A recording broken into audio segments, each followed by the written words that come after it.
bring in our panel right now, Dr. Cleo Monago, social political analyst and activist, Kimberly Klacik, a conservative political commentator, Eugene Craig, Republican and CEO of the Eugene Craig Organization. All right, folks, back to our Roland Martin Unfiltered video in just one moment. Now some words from one of our partners. You've heard me talk about our friends at Transatlantic Real Estate, who created a unique investment opportunity that combines legal marijuana and crowdfunding. Now, if you think about that for a second, you look at the growing momentum taking place all across the country around legal marijuana.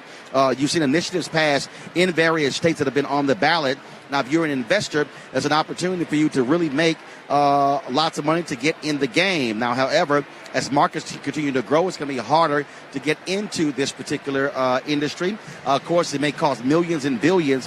What Transatlantic has done is offered a unique way. What they're doing is allowing people to be able to invest anywhere from $300 or $10,000 in terms of the purchasing of a farm. Now, let me explain that again. What they do is they buy land that supports marijuana grow operations and lease it to licensed high-paying tenants. So what that means is you're actually going to be a landlord of a licensed marijuana farm. And again, this is all used by crowdfunding. And then what they're doing is make it easy for the average person to be able to get into this business before they take the company public. So for a limited time, as I said, you can invest anywhere from $300 up to $10,000 to get involved. Now, here's what you must do. You must complete and confirm your application to participate in the opportunity. Okay? Complete and confirm your application to participate. All you got to do is go to marijuanastock.org. Now back to your Roland Martin Unfiltered video. Eugene, I want to start with you first off. If all the folks there watching understand, it's very loud in here. And so if you see me holding my earpiece, it's so I can actually hear folks are talking. Eugene, starting with you. When you look at all of these threats being made by Governor Rick Scott, by Donald Trump, when it comes to what's going on here, the bottom line is this is a very, very, very close election. And so they want all votes to be counted. Do you believe it is helpful to hear Rick Scott and Donald Trump threatening election officials in Florida? It's absolutely not helpful. I think they're very fearful. I mean, look, Rick Scott's holding on to a roughly 15,500 vote margin. DeSantis is holding on to roughly about 34,000 vote margin right now. And as provisional ballots and absentee ballots come in, especially from counties in South Florida and Central Florida, they know how those votes are probably going to break, and it's not going to be for them.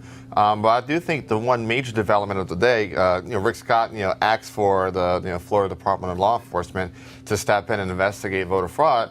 The Florida Department of Law Enforcement stepped in and said, hey, there will not be an investigation because we don't see any instances of voter fraud. All right, Kim, let's talk about the attitude there of, again, Scott and Donald Trump. Your assessment, do you believe that they are behaving properly by threatening Florida officials alleging fraud where there's no evidence? Well, no, that doesn't help any situation, obviously. But, I think what we're missing here is the fact that I think all of these men in this race, they're honorable stand-up guys. And I think they really want the truth. I think they want to know if they won fair or square. I don't think anyone wants to, go inside and say, hey, I'm sorry? Who's honorable and stand up? What's that? I'm sorry.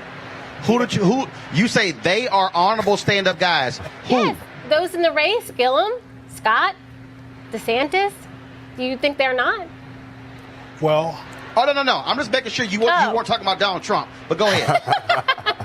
I'm talking about everyone in the race. They want to win fair and square. Nobody wants it to be pushed their way. They want to win fair and square. Well, Cleo.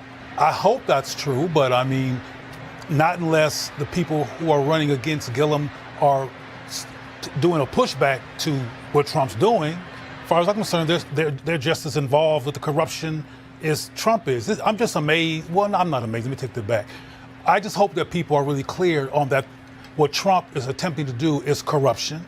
I want us to be real clear that we're not hearing things or our logic is not going off when we think that it's really strange to call actually counting the votes from citizens and seeing what the exact number is, calling that problematic and something to actually investigate. I want us to take advantage of our common sense and understand that that's crazy. Because what the Democratic Party is trying to do is find out exactly what the citizens said. And for Trump to actually try to interrupt that with some kind of implications of fraud is insane. So I just want us to actually allow ourselves to acknowledge that. Because sometimes we're so amazed and shocked by how ridiculous things are, we don't let it sit in that this is really, really crazy.